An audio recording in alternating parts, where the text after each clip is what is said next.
क्या आप बता सकते हैं कि x² प्लस 3x प्लस 2 एक बहुपद है, पर क्या 1/x भी बहुपद है?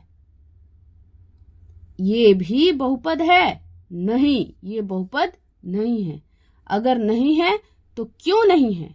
ये बहुपद क्यों नहीं है? अगर ये बहुपद है तो ये क्यों नहीं है? इसको जानने के लिए मेरे वीडियो में बने रहिए। Welcome to my YouTube channel. मेरा नाम है नीरू और मैं आपको आज पढ़ाऊंगी बहुपद चैप्टर, जो क्लास 9th का है। और ऐसे ऐसे कॉन्सेप्ट मैं आपको 5 मिनट में क्लियर कर दूंगी। इसमें कोई भी संशय नहीं है। ऐसा कोई भी नहीं बताया होगा कि बहुपद क्या है, बहुपद कौन कौन से पद हैं। मैं आपको इस पूरे वीडियो में आपको ये कॉन्सेप्ट क्लियर कर देने वाली हूँ। बस 5 मिनट में आप सारे चैप्टर को, इस पूरे चैप्टर को अच्छे से समझ जाएंगे और कर लेंगे अपने आप। कोई जरूरत नहीं है, लेकिन वीडियो में बने रहिए बिना स्किप किए। चलिए जानते हैं। तो क्या आप ये भी बता सकते हैं कि 1/x बहुपद नहीं है? तो क्या √x भी बहुपद नहीं है? क्या x के ऊपर 1/2 भी बहुपद नहीं है? ऐसा क्यों है? तो इस पूरा जो पद है, पूरा ये बहुपद, बहुत सारे पद जिसको कहते हैं, बहुत सारे पद, बहुत पद, ठीक है। इस बहुपद में, बहुत सारे पद में हम क्या पढ़ेंगे? पहले तो हम बहुपद पढ़ेंगे क्या है। यह एक विशेष प्रकार का बीजीय व्यंजक के बारे में पढ़ेंगे हम। यहाँ पर हम एक विशेष प्रकार के बीजीय व्यंजक के पढ़ेंगे, ठीक है। यहाँ हम क्या पढ़ेंगे? एक विशेष प्रकार के बीजीय व्यंजक के बारे में पढ़ेंगे जिसे हम बहुपद कहते हैं। विशेष, ठीक है, विशेष प्रकार का बीजीय व्यंजक जिसे हम पढ़ेंगे।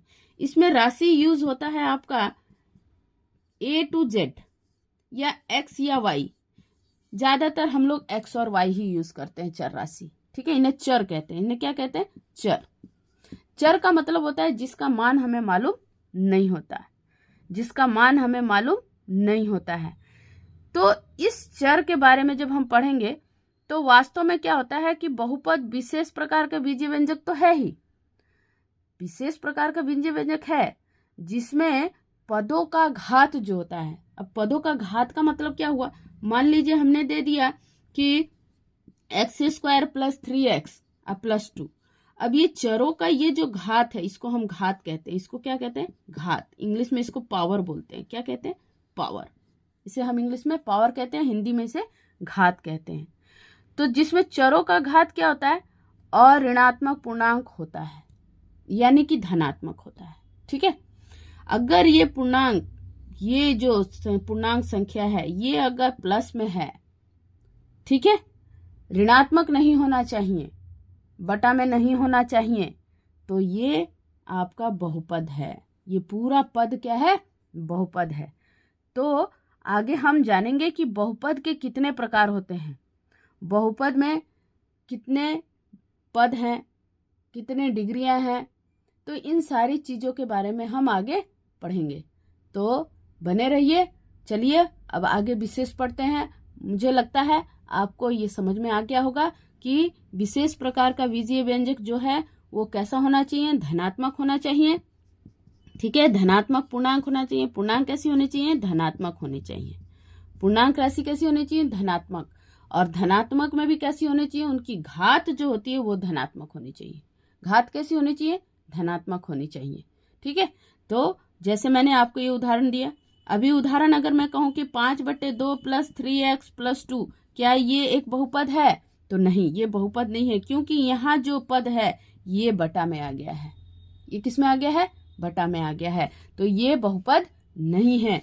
तो चलिए, ये जो विशेष प्रकार है इनको हम आगे भी पढ़ते हैं कि कितने पद होते हैं इसमें और कैसे कैसे होते हैं। तो परिभाषा से आपको ये पता चल ही गया होगा कि बहुपद क्या होता है। तो इसमें कोई संशय नहीं है कि आपने बहुपद नहीं जाना। तो बहुपद आप समझ चुके हैं और बहुपद आप जान चुके हैं। तो बहुपद में जो पद होता है वो कैसे शुरू होता है? जैसे पहले 0 प्लस a1x प्लस a2x², ऐसे ऐसे सो ऑन करके an x की पावर n। ये आपका a पद बनता है, ये बहुपद का पद है। ठीक है, इसे आप ध्यान से समझेंगे ये क्या है। लेकिन याद रखिएगा an नॉट इक्वल्स टू 0 के बराबर होता है। an जो होता है वो कभी 0 के बराबर नहीं होना चाहिए, 0 नहीं होना चाहिए, ये धनात्मक होना चाहिए और ऋणात्मक होता है। n एक क्या है, n एक अऋणात्मक संख्या है, अऋणात्मक, ठीक है, अऋणात्मक पूर्णांक है। ठीक, क्या है, n यहाँ पर एक अऋणात्मक पूर्णांक है जिसे हम बहुपद कहते हैं। क्या कहते हैं, बहुपद। ये एक बहुपद है, ये जो टर्म्स है वो बहुपद है, इस चीज को ध्यान रखेंगे। अब आता है कि बहुपद जो ये चीज लिखा हुआ है, ये जैसे लिखा हुआ है टर्म a1x a2x², अब इनके बीच में जो है, इनके बीच में कुछ ना कुछ तो है, दो चर है, देखिए एक यहाँ दो है, इनके बीच में कुछ ना कुछ तो छुपा हुआ है।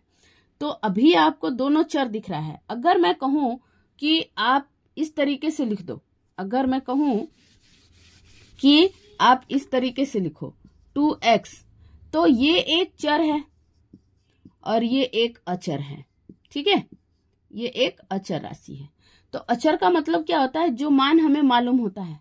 मान लीजिए आपके पास एक थैला है, मान के चलिए एक थैला है, इस थैले में आपने बाजार से कुछ सामान लाया। ठीक है, कुछ भी सामान आपने लाया, इसका मुंह आपने बंद कर दिया, कुछ भी, जो कुछ भी आपने इसमें लाया ला दिया। तो अगले व्यक्ति को कैसे पता चलेगा कि इसके अंदर क्या है? ये तो आपको मालूम है ना कि इसमें क्या क्या मैंने लाया, लेकिन अगले को ये बात तो पता नहीं है कि इसके अंदर क्या क्या है। तो ये जो अगला है इसको पता नहीं है, यानी अज्ञात है, ये अज्ञात, ज्ञात नहीं है, इसको अज्ञात कहते हैं। और ये जो मालूम है हमें, इसको हम ज्ञात कहते हैं। बात समझ में आ गया आपको? ये चीज क्लियर हो गई, एकदम कॉन्सेप्ट क्लियर है। अब आते हैं कि इनके बीच में बीजीय व्यंजक जो है एक विशेष प्रकार का बीजीय व्यंजक है। बहुपद, बहुपद जो है वो विशेष प्रकार का बीजीय व्यंजक है। तो इसमें 2 और x, इनके बीच में कुछ ना कुछ तो साइन छुपा हुआ है, तो जिसे हम कहते हैं बहुपद के गुणांक।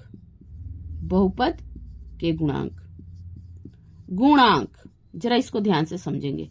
गुणांक, गुणांक का मतलब होता है गुणा का अंक। गुणांक मतलब होता है गुणा का अंक, इसे हम गुणांक कहते हैं। तो इसमें गुणा का अंक क्या है, a0 a1 ऐसे ऐसे करके an को बहुपद a0 plus a1 x plus a2 x² plus so on an x की पावर n का क्या कहते हैं, गुणांक कहते हैं। क्या कहते हैं, गुणांक। इसका ये क्या है, गुणांक है। इस चीज को आप समझ जाएंगे। तो गुणांक आप समझ में आ गया होगा ये गुणांक क्या होता है। तो अब इस गुणांक को हम सीधी भाषा में कैसे कहेंगे? सीधी भाषा में हम कहेंगे कि 2 × x, यानी इस चर का गुणांक कितना है। अगर कोई कहेगा कि x का गुणांक कितना है, x का गुणांक कितना है, x का गुणांक कितना है, तो x का गुणांक कितना है, 2 है। x का गुणांक कितना है, 2 है। ये एकदम क्लियर हो जाना चाहिए। अब आता है बहुपद का घातांक। घातांक का मतलब होता है क्या? अब बहुपद का घातांक आप वीडियो को पॉज करके आप नोट कर सकते हैं, ठीक है, और इसको समझ सकते हैं। तो बहुपद का घातांक, बहुपद का घातांक। अब बहुपद का घातांक, घातांक माने घात के ऊपर जितना अंक है उसे हम घातांक कहते हैं। घात के ऊपर जितना अंक है उसे हम घातांक कहते हैं। जैसे x के ऊपर n लिखे, अब ये n में कितना है, x के ऊपर 2 हो गया, x के ऊपर 3 हो गया, x के ऊपर 4 हो गया, ये सारी क्या है, घातांक। इसका घातांक है, ठीक है, जिसे हम इंडेक्स भी कहते हैं, जिसे हम पावर भी कहते हैं, और जिसे हम रेडिकल्स भी कहते हैं। ठीक है, ये इंग्लिश में इसके नाम हो गए, हिंदी में घातांक। ठीक है, घातांक घात का अंक घातांक होता है, याद रखेंगे। अगर मैंने कह दिया कि 3x माइनस 4 एक बहुपद है, 3x माइनस 4 एक बहुपद है, इसमें चर राशि क्या है, x है, तो x पर कितनी घात है, x पर एक घात है, x पर कितनी घात है, तो ये एक घात वाला बहुपद है। कौन सा है, तो इसे हम कहेंगे एक घात वाली बहुपद, एक घात वाले बहुपद, एक घात का बहुपद, ठीक है, एक घात वाला बहुपद, यहाँ एक वचन है, एक घात वाला बहुपद। इसको क्लियर हो गया आपको। अगर मैं यही चीज कहूं कि 3x cube plus 5x square plus 8, अब ये कितने घात वाला है, तो ऐसे सवालों को जानने के लिए आपको इस पूरे वीडियो को अच्छे से देखना होगा।